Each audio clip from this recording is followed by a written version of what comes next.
மீண்டும் உங்களை நாம் சந்திப்பதிலே மகிழ்ச்சி அடைகிறோம். நான் இலங்கை பதுளை போதலாய் வைத்தியசாலையில் இருந்து வைத்தியர் கிருஷான் வேதநாயகன். லெப்டோஸ்பைரோசிஸ் அல்லது எலி காய்ச்சலை பற்றி நாங்கள் பார்த்து கொண்டிருக்கின்றோம்.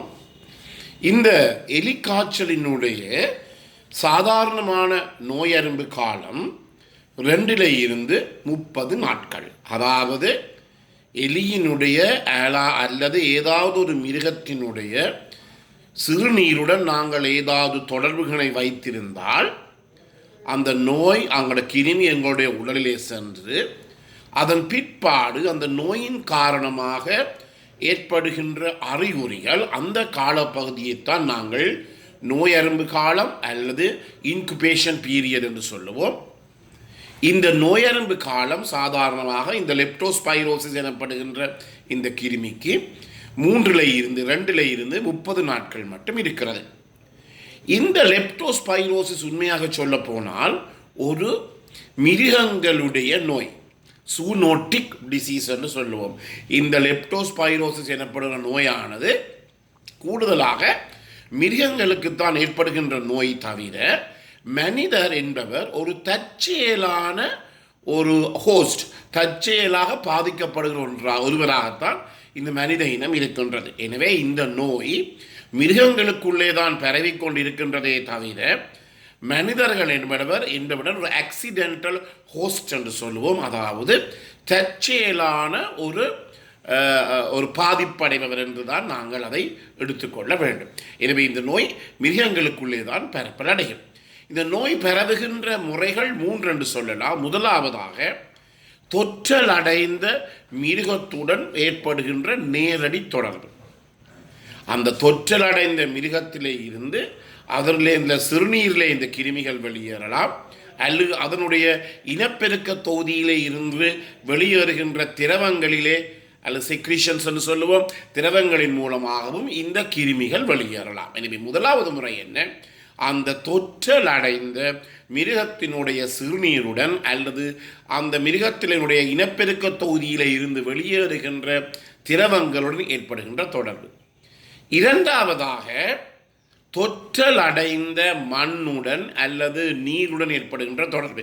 இதை பற்றி தான் நான் சொன்னேன். இந்த வெள்ள நீரிலே இது ஒரு பெரிய ஒரு பிரச்சனையாக இருக்கின்றது. வெள்ளம் காரணமாக தண்ணீர் அடித்து கொண்டு போகின்ற போது இப்படிப்பட்ட பிரச்சனை ஏற்படுகிறது. எனவே அதே நேரத்தில் விவசாயிகள் மண்ணில் இறங்கி தோட்டத்தில் இறங்கி வேலை செய்கின்ற போது கூட அவர்களுக்கு கூட இந்த நோய் ஏற்படலாம். எனவே தொற்றல் அடைந்த மண் அல்லது நீருடன் ஏற்படுகின்ற தொடர்பு. மூன்றாவதாக என்ன? தொற்றல் அடைந்த உணவு அல்லது நீரின் மூலமாகவும் இது பரவலாம். எனவே இந்த நோய் கிருமிகள் எங்களுடைய உடலிலே எவ்வாறு போகிறது என்றால், கால்களிலே கைகளிலே ஏதாவது காயங்கள் இருந்தால் அந்த காயங்கள் ஊடாக போகலாம், அல்லது மூக்கினூடாக போகலாம், கண்ணினூடாக போகலாம், வாயினூடாக போகலாம், அல்லது இனப்பெருக்க தொகுதியினூடாக போகலாம். எனவே தான் இந்த குளங்களிலே குட்டைகளிலே நாங்கள் இறங்கி குளிக்கின்ற போது மிகுந்த அவதானமாக இருக்க வேண்டும் என்று சொன்னேன். ஏனெனில் இந்த கிருமிகள் கண்ணினூடாக, மூக்கினூடாக, வாயினூடாக, எங்களுடைய இனப்பெருக்க தொகுதியினூடாக கூட இந்த கிருமிகள் எங்கள் உடலுக்கு செல்லலாம். அல்லது கை கால்களில் ஏதாவது வெட்டுக்காயங்கள் இருக்குமாக இருந்தால், சாதாரணமாக உங்களுக்கு தெரியும், இந்த தோட்டங்களிலே நீரிலே இறங்கி வேலை செய்பவர்களுக்கு கால் விரல்களுக்கு இடையிலே நீர்ச்சிறங்கு என்ற ஒரு பிரச்சனை இருக்கிறது. கால் 2 விரல்களுக்கும் இடையிலே ஒரு வெள்ளையாக புண் வந்து கொண்டு இருக்கும். அதை நாங்கள் நீர்ச்சிறங்கு என்று சொல்லுவோம். ஏனெனில் அது தொடர்ச்சியாக இந்த தண்ணீரில் இறங்கி வேலை செய்கின்ற போது ஏற்படுகிறது. பல பகுதிகளிலே பார்த்தால் குளிர்காலங்களிலே இந்த நீர்ச்சிறங்கு ஏற்படுகிறது. இதிலே ஒரு ஃபங்கஸினுடைய தாக்கம் கூட இந்த நீர்ச்சிறங்கில் இருப்பதை எங்களாலே காணக்கூடியதாக இருக்கும். எனவே இந்த நீர்ச்சிறங்கானது கால் விரலுக்குள்ளே இருக்குமாக இருந்தால் அதனூடாக கூட இந்த லெப்டோஸ்பைரோசிஸ் எனப்படுகின்ற கிருமி எங்களுடைய உடலுக்குள் செல்லலாம்.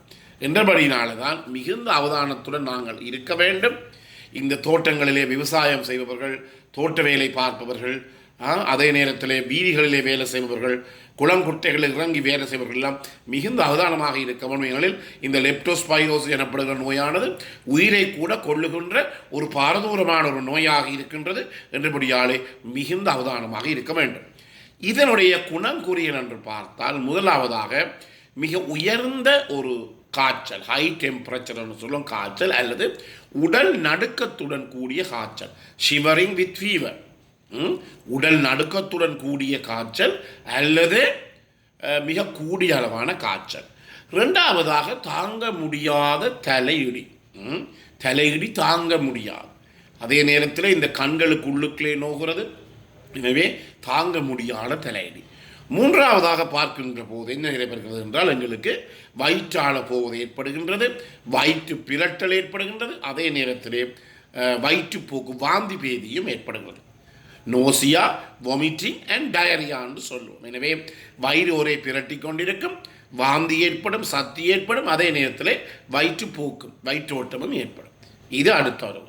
அடுத்ததாக என்ன, உடலிலே ஒரு தாங்க முடியாத ஒரு சோர்வு அது ஏற்படும். அது மிக கவனமாக பார்த்துக்கொள்ளணும். ஏனெனில் நேற்று நல்லாக வந்து வேலையெல்லாம் முடித்து சாப்பிட்டு போட்டு இரவு படுத்தவர் காலையில் எழும்புற போது அவருக்கு உடம்புல சக்தி இல்லை, ஒரு சத்தும் இல்லை, என்னாலே போக முடியாது, நடக்க முடியாது என்ற ஒரு நிலைமை, உடலிலே ஒரு சத்து இல்லாத தன்மை.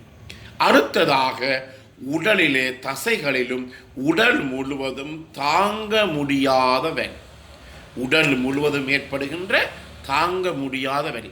கூடுதலாக இந்த கண்ணினுடைய உள்பகுதியினுள்ளும் அதே நேரத்தில் எங்களுடைய முழங்காலுக்கு கீழே இருக்கின்ற அந்த தசப்பகுதியில், முழங்காலுக்கு கீழே இருக்கின்ற தசப்பகுதியிலுமே இந்த தாங்க முடியாத இந்த வலி ஏற்படக்கூடியதாக இருக்குது. எனவே உடல் வலி என்பது முக்கியம்.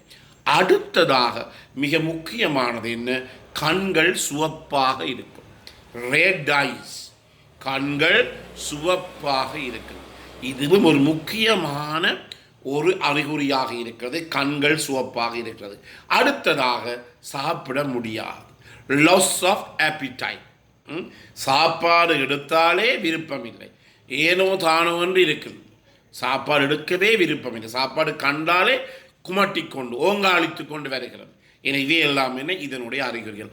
அதே நேரத்திலே எங்களுடைய உடலிலே ரேஷ் தோன்றும். சில நேரங்களிலே எங்களுடைய உடலிலே இருக்கின்ற இந்த குருதி சிறு தட்டுக்கள், பிளேட்லெட் என்று சொல்லுவோம். சாதாரணமாக டெங்கு நோயாளிகளுக்கு இந்த பிளேட்லெட்டானது குறைவடைகிறது. எனவே இந்த பிளேட்லெட் குறைவடைகின்ற போது உடல் முழுவதும் என்ன ஏற்படும், சிவப்பான ரேஷ் அல்லது புள்ளிகள் அல்லது தேமல் மாதிரி ஏற்படும். அடுத்ததாக கண்கள் மஞ்சளாகும், முக்கியமானது. அதே நேரத்தில் சிறுநீரானது ஒரு பிளேன் டீ என்று சொல்லுவோம் அல்லது சாயம் என்று சொல்லுவோம், பிளேன் டீ நிறத்திலே அல்லது கருப்பாக அல்லது ஒரு டார்க் கலர், ஒரு டார்க் கலரிலே கருப்பாக வெளியேறக்கூடியதாக இருக்கும். அதே நேரத்தில் கண்களும் உடல் முழுவதும் மஞ்சளாகக்கூடிய தன்மை ஏற்படும். அதே நேரத்தில் சிறுநீர் வெளியேறுகின்ற அளவும் குறையும். இவையெல்லாம் இந்த நோயினுடைய அறிகுறிகளாக இருக்கின்றது. இதை நாங்கள் கவனிக்காமல் விட்டால் கடைசியிலே எங்களுக்கு இறப்புத்தான் ஏற்படும். எனவே இந்த நிகழ்ச்சி உங்களுக்கு பிடித்திருந்தால் இந்த நிகழ்ச்சியை நீங்கள் லைக் பண்ணலாம், ஷேர் பண்ணலாம். அதே நேரத்தில் இந்த நிகழ்ச்சியை பார்க்காதவருக்கு நீங்கள் இதை அறிமுகப்படுத்தலாம். இந்த நிகழ்ச்சியை நீங்கள் சப்ஸ்கிரைப் பண்ண வேண்டுமாக இருந்தால் மேலே இருக்கிற மணி சின்னம் அல்லது பெல் சனி அமர்த்தி நீங்கள் சப்ஸ்கிரைப் பண்ணலாம். அதே நேரத்தில் நேரடியாக தொடர்பு கொள்ள விரும்பினால் 0094 777 35 62 45 என்ற இலக்கங்களுடன் என்னுடன் தொடர்பினை ஏற்படுத்த முடியும். மீண்டும் உங்களை சந்திக்கும் வரை நன்றி, வணக்கம்.